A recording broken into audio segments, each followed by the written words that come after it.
That was different than last time I clicked the start streaming button. So maybe it's live, maybe it's not. We'll ask Emily in the background if it goes live. And if it does, we'll be good to go. If not, we'll have to try it again. Normally, like, some other windows pop up and it says something about go live versus stop streaming. I don't know. We'll see. Like, we use OBS in the background, and it's always updating. It's usually really reliable. It's really pretty good. But that going live button click was different than others that I've done in the past. So we'll wait on people to we'll wait on Emily to let me know if we went live or not. I can play drums. I can try and entertain you. I can tell you jokes. What kind of jokes can I know? I know lots of jokes. What do you call a cow with no legs? Ground beef. Did it work? Did it work? It worked. We're live. Yay! We got a thumbs up. That actually works. So we are live. That's a different experience than I normally get when I click the go live button or the start streaming button in OBS. Huh. They must have, like, I think I did update it just recently. But anyway, so welcome to the PAMcast. This is January 21st, 2025. This is for existing TechIDManager partners, people who want to know what TechIDManager changes are coming and have been released in the last month, and kind of the status of where things are. So what we do, we got a little agenda here. We're going to go over this. First, we're going to talk about what we've been up to, some of the new features, what we expect to come out next time, and then there's a big secret to talk about at the very bottom, which we'll get to when we get to it. So first off, I want to say Happy New Year. It is 2025, and I'm super excited about it. It's going to be a really good year. There are lots of things planned. It has been a phenomenal 5 years, almost 6 years since I founded TechIDManager, and we started out February 1st, 2019 is when Ruffian software was founded and when TechIDManager came about. And we have just grown since then. We are growing every month, and we really appreciate all of you being here. We really appreciate all the feedback we've gotten. A lot of these new features, most of them, in fact, do come from existing partner feedback on directions that they want the product to go, things that they need, things that they want. So we'll talk about some of those and point some of those out. What have we been up to over the last month? Just like last month, documentation, development, and planning. We have been doing some pretty significant planning on directions of the company, planning on directions of the product. We're doing lots of documentation. Emily and I are really putting our heads down doing quite a bit of documentation, and then David and I and their developers are also putting our heads down in quite a bit of development. Big pieces of those development we'll talk about in some of the new features. From a documentation perspective, we have started releasing API examples. We had a partner reach out to us, a little while ago, probably a month and a half ago, and ask for, hey, I would like to use the REST API into TechIDManager to change the status of a technician, to activate, deactivate, create new ones, whatever. He wants to write an integration to some other thing that he has. So we did that. We put out, where did it go? Yes, here. Example API usage for tech status. How can you get to this, you might ask? Well, if you go to our homepage, and then you go to partner resources and how-to articles, every how-to article, every blog entry write shows up here. This example usage on tech status, it's like most of the other examples. It's in C#. It uses the REST API. In order to make this work, you have to create an API key, and you have to specify what IP address this is coming from. This is MFA, something that you know and something that you are, for programmatic access to the TechIDManager REST API. There's a couple things here defined. Essentially, you give the status of the new technician you want to an API, and it will create, destroy, enable, disable that technician. If you look over this, anybody who's good at C# and REST API should be able to take this example and integrate into whatever you want to integrate it to. There's a description of me there's a video with me talking about it here. This is one of those things where TechIDManager is an open product. We have an open REST API. We allow you to do all of the things that you want to do with proper authorization, clearly, inside that API to affect changes in TechIDManager. This is one of those things that we are planning rather heavily for 2025. We're going to be releasing quite a few more examples. And I'm not going to tell you what they are, but there are two really exciting ones that I'm very excited about seeing out there and seeing what people do with them. So that's the REST API example that was released this month. Oh, part of the development we've been working on is the Mac OS tech client. The Mac OS, like the rest of the technology world, the Mac OS and the stuff on it is really like is the redheaded stepchild of development. The tech client that runs on the Mac that technicians use got a little out of date, and we've spent a lot of time on it. It is now to bring it into parity with the Windows tech client. The Windows tech client looks like this. You have the managed passwords, you have just-in-time, you have lapse, you have a tree over here on the left, you have private passwords, and you have vaults of shareable passwords. We have brought the Mac tech client into parity with that. There is a tree over here on the left. There are the user passwords have always been there. The vault passwords are also there with the same tree structure, same information. They'll let you do all the same things that you can do inside the Windows tech client. This is a pretty big step forward for the Mac tech client. It brings it into parity with the Windows one. We love all of our Mac users. We are working on quite a few Mac things. This is one of them. Another big one we've been working on is the Azure subscription update to a single subscription for MSPs to use. When we started, we looked at what was available, and we chose to go with a separate subscription in every Azure tenant that you needed to manage the MSP. It was super cheap, 25 to 35 cents per month per Azure tenant. The feedback we got from our partners was, hey, that's not a problem financially, but it's some overhead to set up and maintain, and overhead to pay all those separate bills, one for every client every month. We'd like you to collate all those subscriptions into one. We looked at a lot. And when I say a lot, I mean a lot of different options on this. The security provided by separate subscriptions is really nice. It prevents us from keeping any access into your tenants, which I don't know if I can express how important that is, that a privileged account management package such as TechIDManager does not have direct access into your client's infrastructures. We spend a lot of time maintaining that edict that we do not keep access into your client's infrastructures.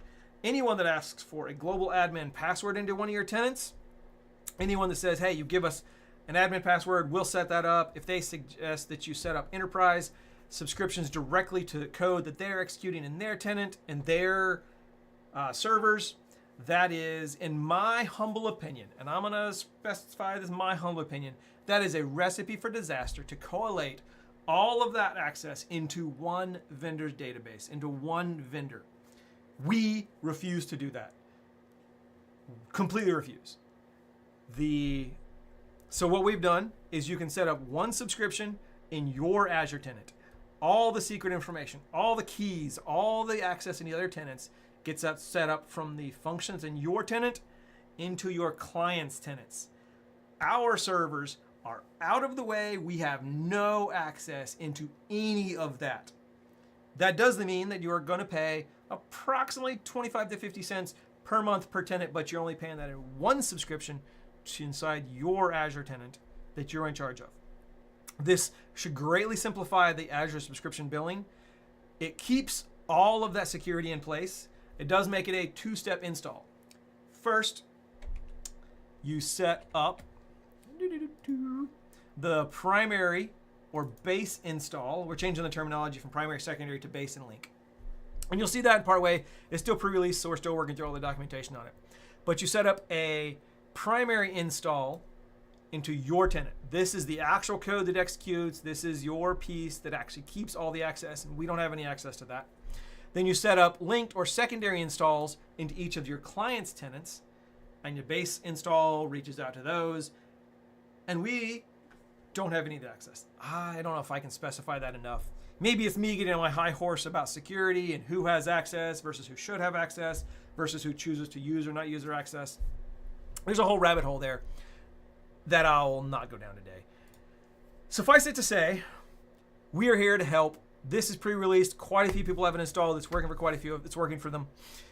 If you have any questions or you'd like to transition your existing install from the single subscriptions per tenant into the one subscription in your tenant with a linked installs, we are here to help. Just go to book the installation assistance or support request for TechIDManager, and we will get on the call and we will talk you through and show you how to transition an existing install into a new one, or this webpage available under pre-releases for the Azure AD releases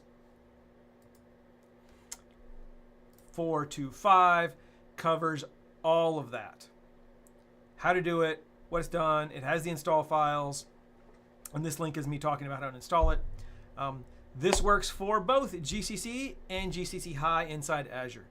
The only limitation that you will run into is if you are doing a linked install into a GCC or a 𝗂𝘁cie High Azure tenant, you have to have a base install in a GCC or a 𝗂𝘁cie High Azure tenant. 𝗂𝘁cie High can only talk to 𝗂𝘁cie High. Commercial Azure tenants can only talk to commercial Azure tenants. One's not really higher than the other, but like they use the word high, so like we get some height there. Anyway, you can do multiple base installs, you can do multiple linked installs, and they can do the right thing. This is particularly important for CMMC or other such high security frameworks or DoD, things like that. All right, we can help set all that up. We have all the answers for you. Like I said, just book some installation assistance or email support@techidmanager.com and we'll help set up a time or answer your questions on that. That's the Azure subscription. That is pre-released right now. We are just waiting on some formalities and to feel comfortable, and we will make that production release. That is probably going to be production released, if not this week, next week. It's working great. We're real happy with it. That has a few other features that are like pushed in there. We'll talk about with this next big thing that's down below here. We'll talk about those other features that are getting snuck in there. I just told you about the Azure GCC and 𝗂𝘁cie High support. This works with both the single subscription and the multi-subscription legacy style installations.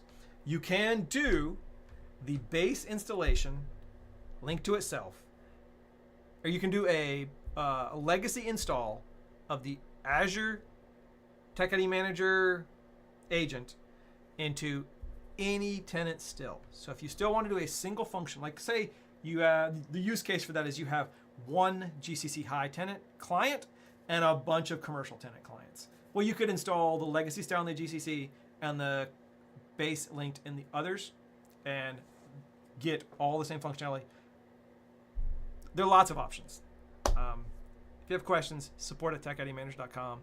And want to support people, we'll get back to you, or me, if none of them answers at any time. Okay.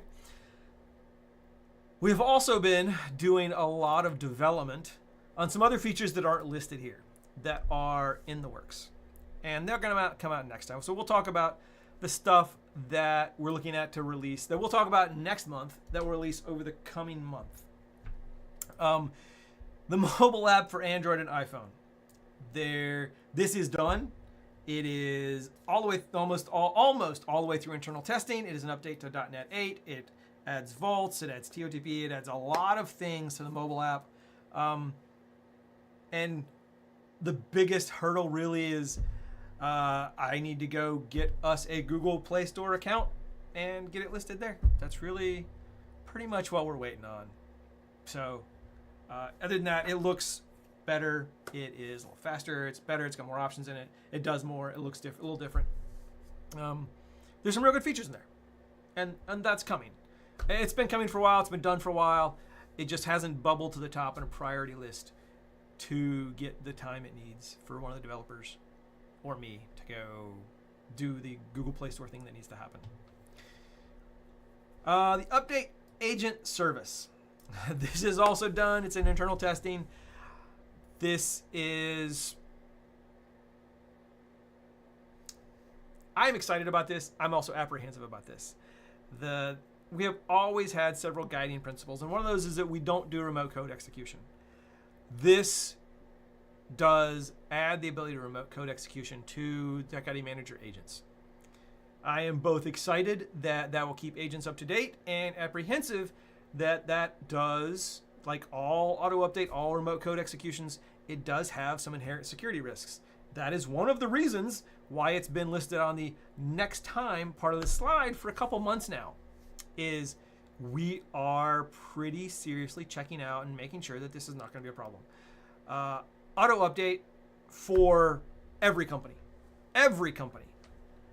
has at some point been breached and has at some point caused problems. SolarWinds is the biggest example of that. There are quite a few password vaults that have had auto updates broken, that have not broken but have had hacks input in them. There are a lot of open source software that's had malware agents inserted into it during part of updates.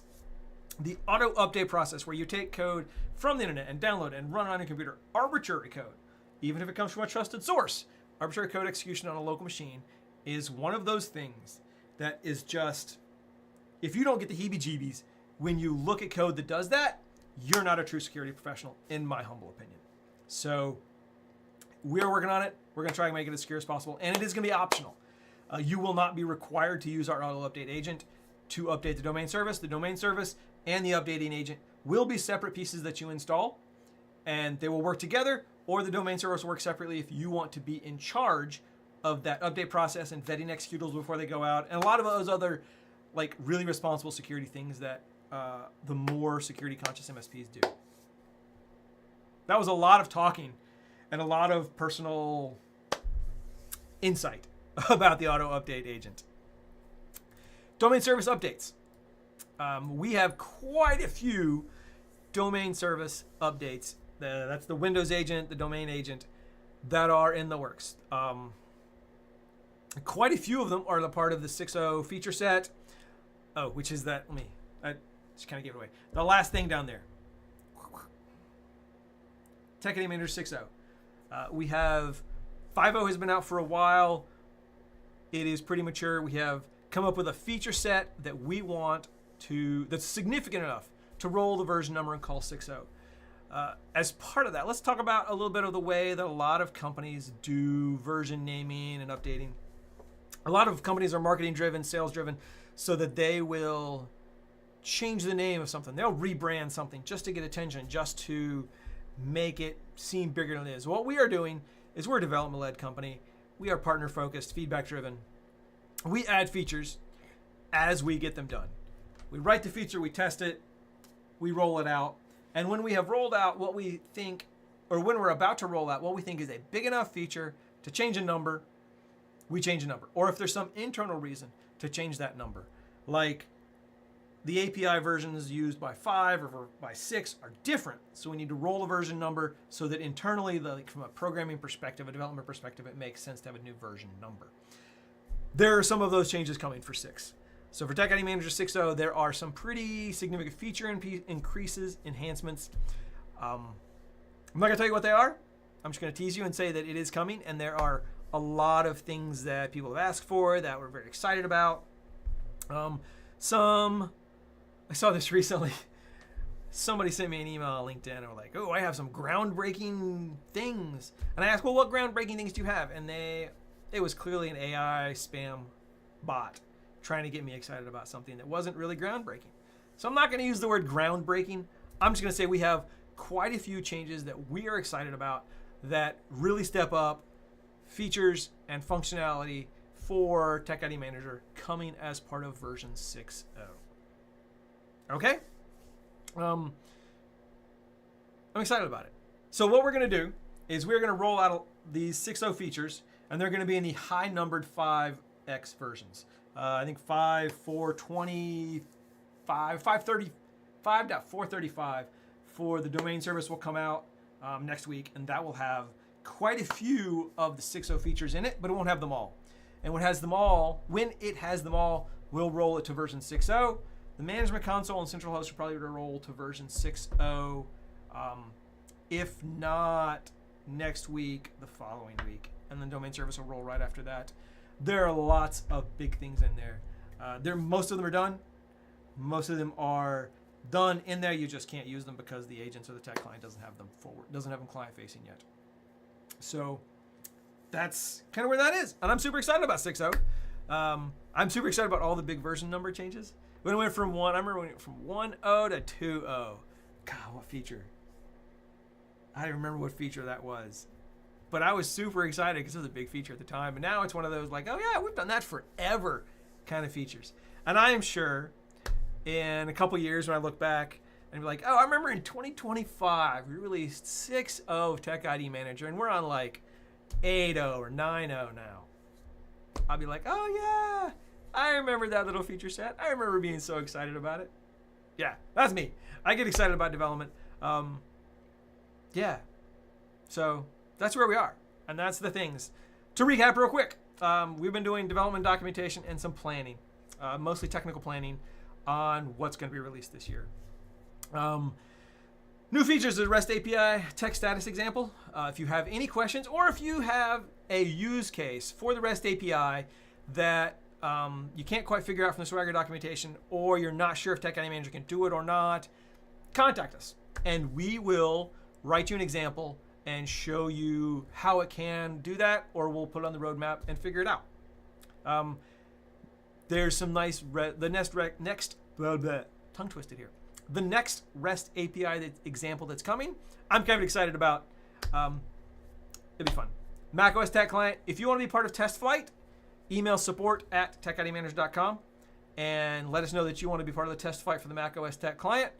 We'll get you on that and you can start using it. We have quite a few people on it right now and we've got some good feedback from it. Azure subscriptions, it's here, it's pre-released, it'll be released real soon, it's working really well. GCC and GCC High support.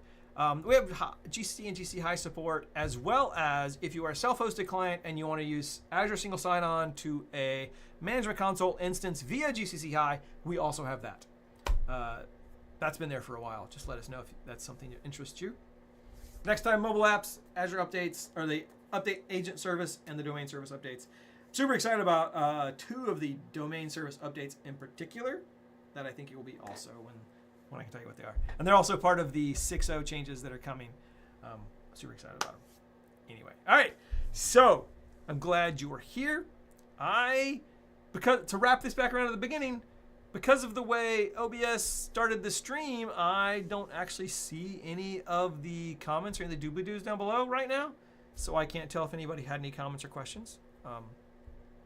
If you did, I'll try and answer them later. If you don't, and you have other questions that you'd like to have us answer specifically, support@techidmanager.com.